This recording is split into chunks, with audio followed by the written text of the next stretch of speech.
dear devotees, and welcome to today's session. How are you doing? I pray that all is well with you and your family at this time. So today we're on to verse number 21, and we just have two more to finish this entire chapter.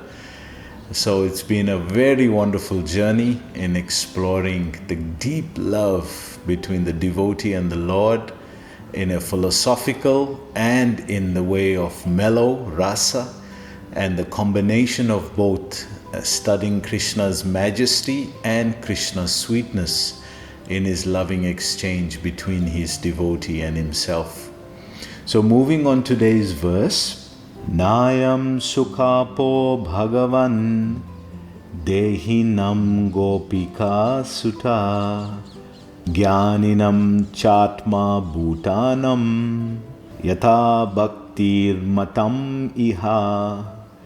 Translation: the Supreme Personality of Godhead, Krishna, the son of Mother Yashoda, is accessible to devotees engaged in spontaneous loving service. So, when we speak about the interaction between Krishna and his devotees, it starts on the higher levels of rasa. It starts on the spontaneous level when Krishna directly reveals himself. Otherwise, on the lower levels, Krishna is revealing to the devotee, but through his energies, through his impersonal feature. We're not really connecting to Krishna directly. But rasa means relationship, mellow.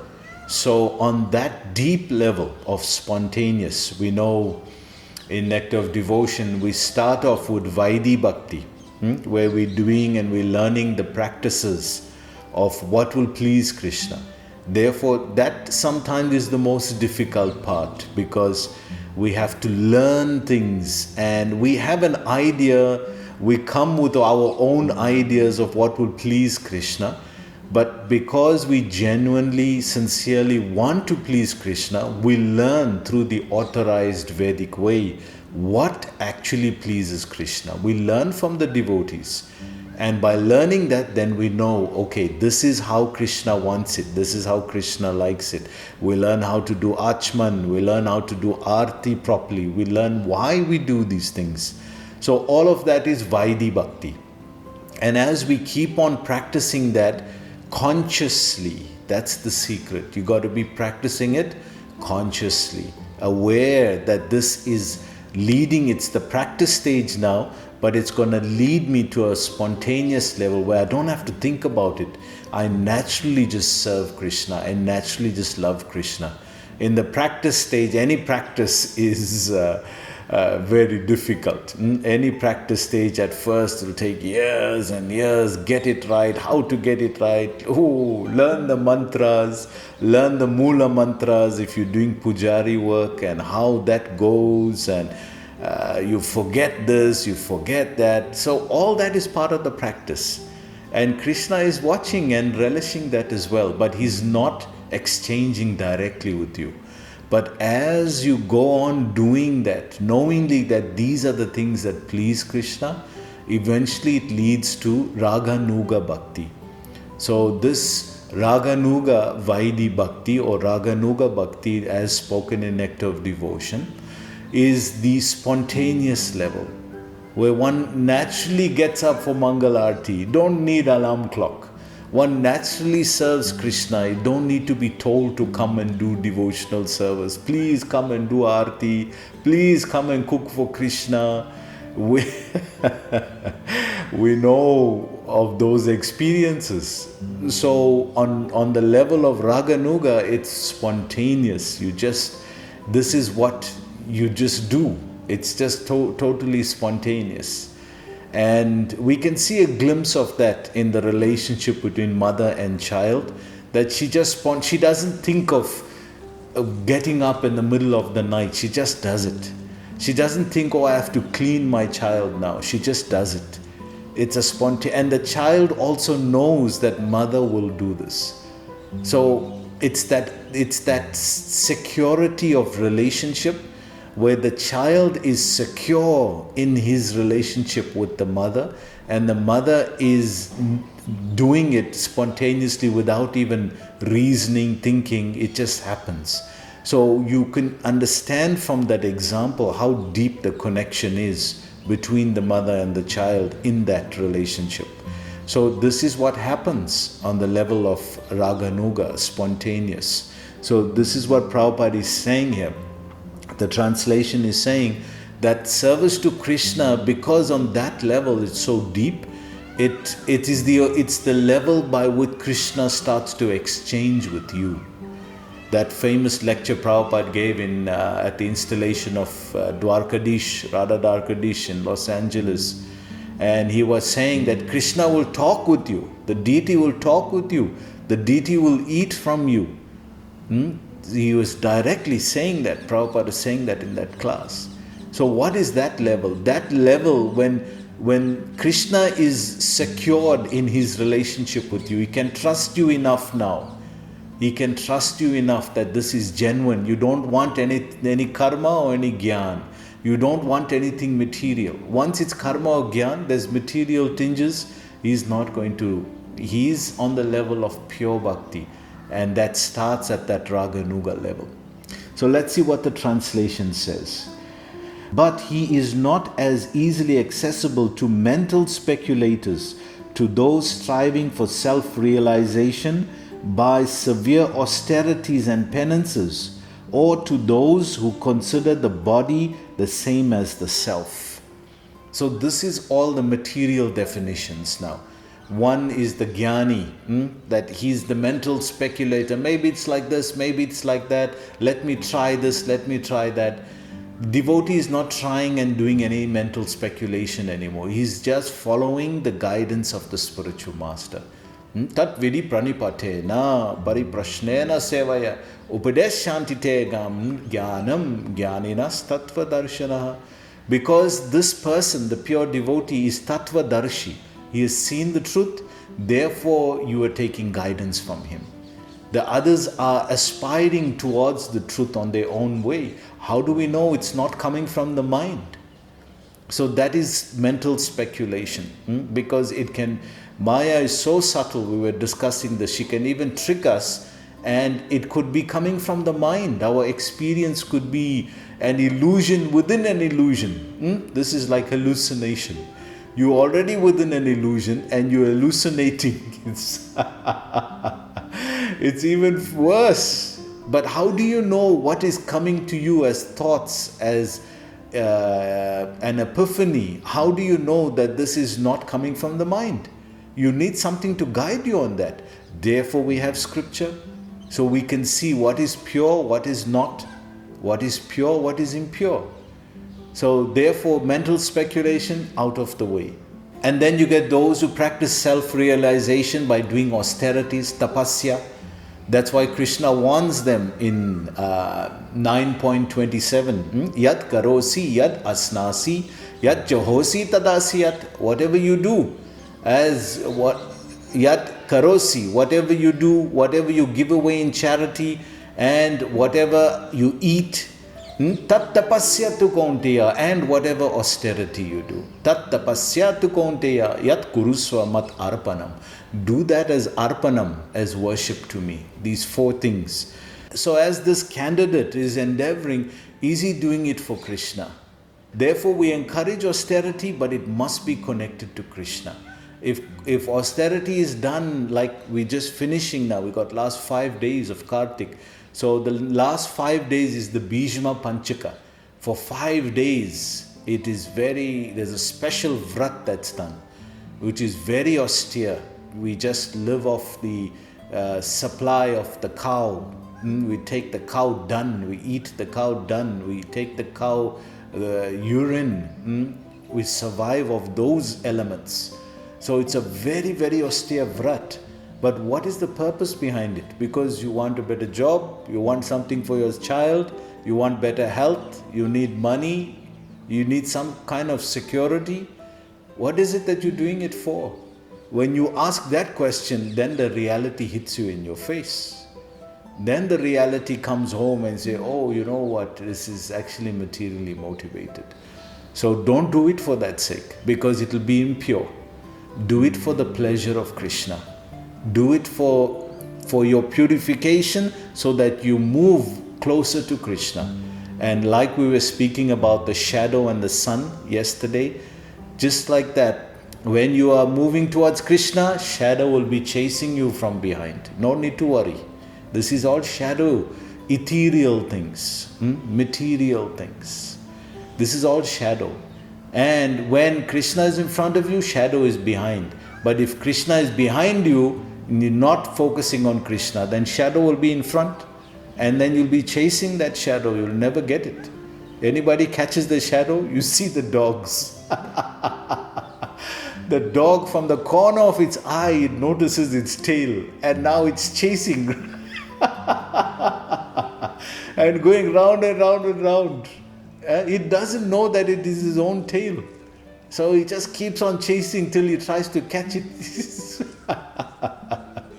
So don't be that kind of candidate. And the translation concludes with seeing the self as the same. We see a lot in the Abrahamic traditions, where even after they pass on, they feel that God will come and resurrect them and save them from the graves and things like that. So which body will God come and take? If your body is 5 years old, and your body is 20 years old, and your body is 50 years old, is all different bodies. And what happens if your leg was amputated? Or what happens if you had a severe disease? Do you want to still stay in that same body? So you see where it becomes difficult to accept such a concept. So when we are doing for body, it's fruitive result. It's nothing but fruitive result. In a very subtle, very, very, very subtle way, we're doing it all because we love ourselves the most. We only want our child to progress or become great because it's my child. Everything is my. It's my house, my child, my. If you face that reality, you will see this is an impurity. So it's a very difficult aspect of religious practice, but it's the sadhu speaks the truth. He cannot hide the truth and make you live within that illusion forever. Who will help us get out of that illusion? When we're in a dream and somebody is dreaming, if somebody is wanting, just like we say, we're in the dream and Krishna is trying to wake us up from the dream. And we're saying, no, Krishna, don't wake me up, just make my dream come true. You're in a dream. You are imagining something. And in that imagination, you want Krishna to make that come true. How foolish that is. Krishna is coming to wake us up and we're saying, no, let the dream go on. It's so nice. All the peripherals, all the perks, everything that's happening there in that dream is so nice. Let it go on and on and on. And that's the way we conceive of this material life and this material world. But all of that is not bhakti. That's why this verse today is giving us a comparison of what is true bhakti. What is it that's required to actually exchange with Krishna, being the Supreme Personality of Godhead? Let's see what Prabhupada says in the purport. Purport: Krishna, the Supreme Personality of Godhead, as the son of Mother Yashoda, is very easily available for devotees. So he's just given us in the translation how difficult it is for those who do austerity, for those who do gyan, speculation, for those who see the body as the self, that I am my body. Which part of your body you are? Prabhupada would say, if you are your body, which part of your body you are? Point to which part you are. We do this with children sometimes. We say, what is this? Oh, that's my nose. What is this? Oh, that's my eyes. Oh, what is this? Oh, that's my face. What is this? This is my head. Oh, then where are you? Point to you. Oh. If you are your body, which part of your body are you? So it's a very practical way to see we're not this body. And we see it changing. We can look at photographs and see how the body has changed. So if we have a very elementary understanding, then our practice will also be elementary. It'll be deep in sentiment, but in practice it'll be elementary. So we must have philosophy. You have to appreciate His majesty first. That's why Krishna intermittently shows His godliness. So you don't mistaken that this is just a baby here. This is just a child. We're worshipping babies. Our religion worships children. It's not like that. Understand who this is. That's why we're taking the time to study these verses, to see and understand who this is and on what platform now can we start relating with Him. So it goes on to say, but not to tapasvis, yogis, jnanis and others who have a bodily concept of life. So you see, all these are somehow just an impurity of the bodily concept. If you narrow it down to a singularity, to a mathematical singularity, just like the Big Bang, they say, was created from a mathematical singularity point. So if you do the same with yourself in your practice in religion, and if you bring it down to a singularity, what is that one singularity? It is my. That one singularity is the word my. It's nothing but my. So expansions of my body is my children. Expansions of my household is my neighborhood. Expansions of my neighborhood is my community. Expansions of my community is my nationality. Expansions of my nationality is the world. And this is my concept of life. So it's just expansions of my. Think about that. That's a very deep point. So as soon as there's my, as soon as you in the center, then it's not pure devotional service. It's not pure anymore because you have a motivation. You want something for yourself or your child or your community or your nationality. But as soon as Krishna is the center, this is why for the devotees, Krishna is the center. As soon as Krishna is the center, it's a completely different kind of circle. So Prabhupada goes on in the purport, although they may sometimes be called Shanta Bhaktas, real bhakti begins with Dasya Ras. So Prabhupada is explaining these 5 rasas, Shanta Ras, Dasya Ras, Sakya Ras, Vatsalya Ras, Madhurya Ras. So Shanta is neutrality. So they have a relationship with God, they're connecting to God, but they don't have any connection with Him as a person. Therefore it's neutrality. It's neutral. He's neutral, you're neutral. You want something from Him and He provides that to His discretion. But there is no relationship. You just do it because you want something from God. Think about it. Many of our religious practices are like that. Would you pray to God? Would you do Lakshmi Puja if she wasn't giving money? Would you pray, do the fasting and all this austerities if the help wasn't going to come for your child or for your family or for your health? Would you do all these things? Who would do it? Who would do it just for love? Well, Mother Yashoda would do it. Devotees would do it. This is the difference. If we face that reality and understand how we're actually cheating ourselves. Why is it cheating? Because every desire that gets fulfilled is one more peg that binds us here in this material world. Every desire, because we start to feel nice here.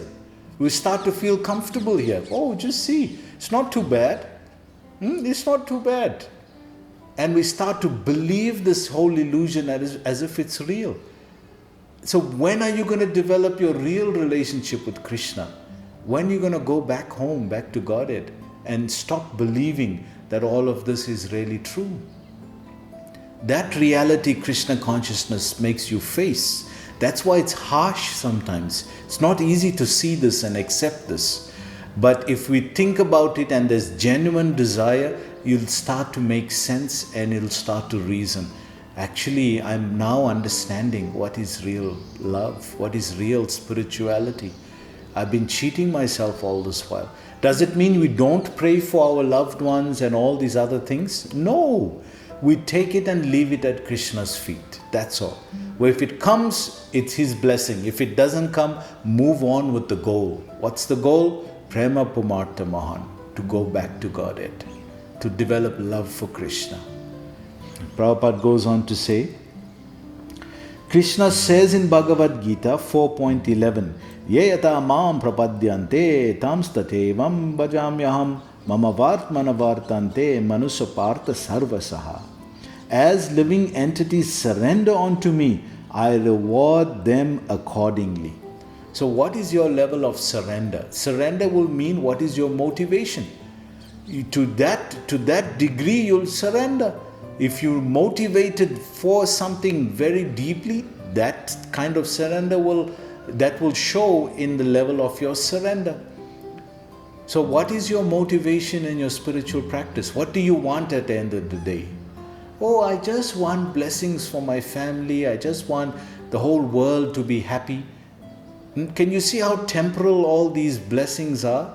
You want the whole world to be happy when it's all an illusion? You want them to continue the illusion.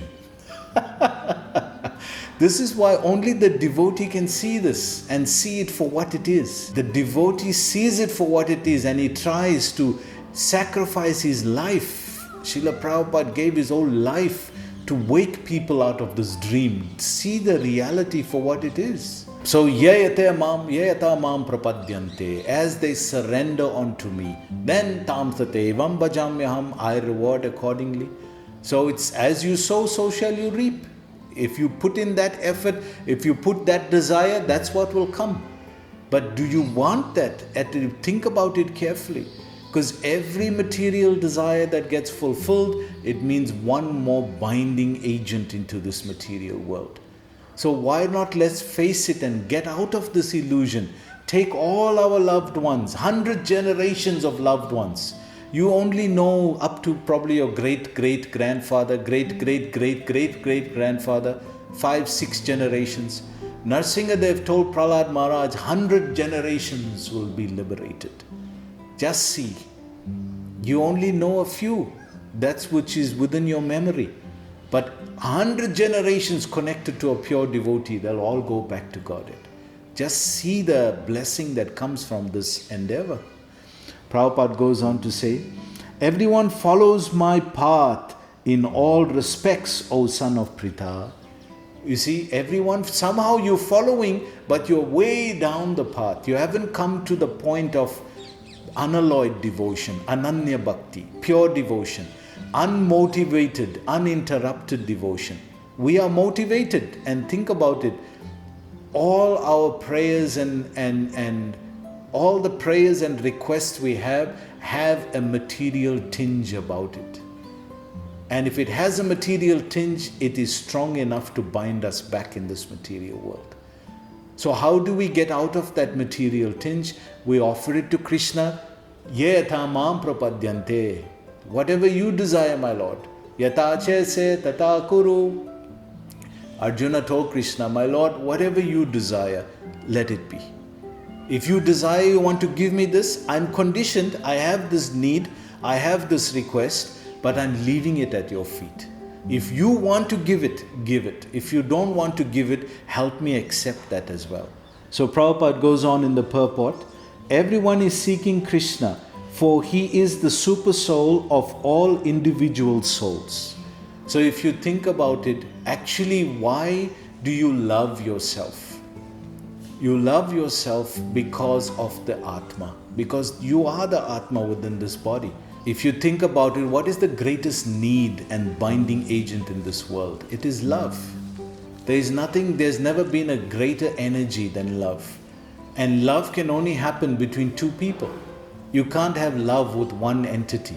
So therefore, the greatest love you're seeking for is Krishna. Everyone is seeking Krishna. And that's the only place you're going to be satisfied in. It goes on to say, everyone loves his body and wants to protect it because he is within the body as the soul. So why do you protect a body? Because you know you are living within it. If you damage it, it's going to have effects on the way you live. So actually you love your body because you are residing in it. He goes on to say, and everyone loves the soul because the soul is part and parcel of the super soul. Everyone loves their soul because you're part and parcel of the super soul, the Supreme Lord. It goes on. Therefore, everyone is actually seeking to achieve happiness by reviving his relationship with the super soul. So actually what you are searching is the relationship back with Krishna, nothing else. Everything is just some variation of this desire. You're just dovetailing this desire in some way or the other because you actually want the relationship with Krishna. So it gets perverted as relationship with family, relationship with children, relationship with society, relationship with friends. Because something genuine is within those bodies. There's another soul within that body. So it gives a semblance of what can be the relationship with the Supreme Soul. All those are so dear to us, right? We have such powerful exchanges in relationships with family, friends, society. And those are ordinary souls just like us. Can you imagine the relationship that is there with the Supreme Lord, the Super Soul, with Krishna directly? How powerful that would be? That's what we're searching. And that is what's available to a devotee. It goes on to say, as the Lord says in Bhagavad Gita 15.15, Vedascha sarve raham eva vedyo, that you're studying all the Vedas. You know what is the goal of all the Vedas? Is there one goal? Vedascha sarve aham eva vedyo. The goal of all this Vedic knowledge is to know me. You're actually searching for Krishna. All forms of knowledge, Krishna is saying, Raja Vidya Raja Guyam, Pavitram Idam Uttamam, Pratyaksha Vargamam Dharmam, Susukam Kartam Avyayam. 9.2. He's saying, Raja Vidya, this is the king of knowledge.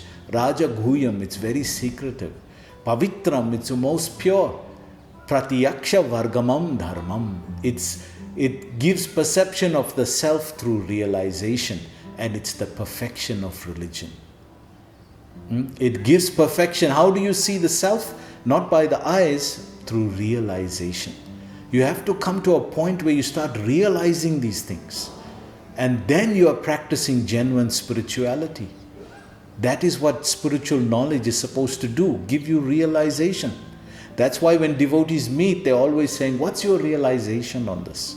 Because they have a different revelation than me. Krishna is revealing accordingly. Yayata mam prapadyante is saying in 4.11. So he goes on to say, by all the Vedas, it is I who am to be known. Therefore, the karmis, jnanis, yogis and saintly persons are all seeking Krishna. So actually what you're looking for in your search in this world, to make meaning, to have meaning to your life. This is the purpose of life, to have meaning to your current life. You're actually searching for God. You're actually searching for Krishna. This is what it comes down to. He goes on to say, but by following in the footsteps of the devotees who are in a direct relationship with Krishna, especially the inhabitants of Vrindavan, one can reach the supreme position of associating with Krishna. So that's why we associate with the devotees. Sadhu Sangha, Sarva Sastra Koi, Lobamatra Sadhu Sangha, Sarva Siddhi Hoy. Just a moment association with the pure devotee of Krishna. Sarva Siddhi Hoy. You can attain all perfection of life. If he can impart this knowledge to you of what is real and what is permanent, what is temporary, you start to understand. And when that understanding hits you, it's painful at first, but then it's sweeter at the end, because you know now I'm on the right path. Now somebody has given me the right knowledge. Now I'm not going to cheat myself anymore. I'm following the right path now. That in itself is a great achievement in life. That's why Krishna is saying, Bahunam janmana ante jnanavamam prapadyante. Out of many births, one comes to this understanding. What? Vasudev sarvamiti. That Vasudev, Krishna is everything. Sa mahatma sudurlabha. Such a great soul is very, very rare. So be one of those souls. The fact that you're watching this video today means you are one of those people. Think about what I'm sharing with you and think about what Prabhupada is guiding us to understand.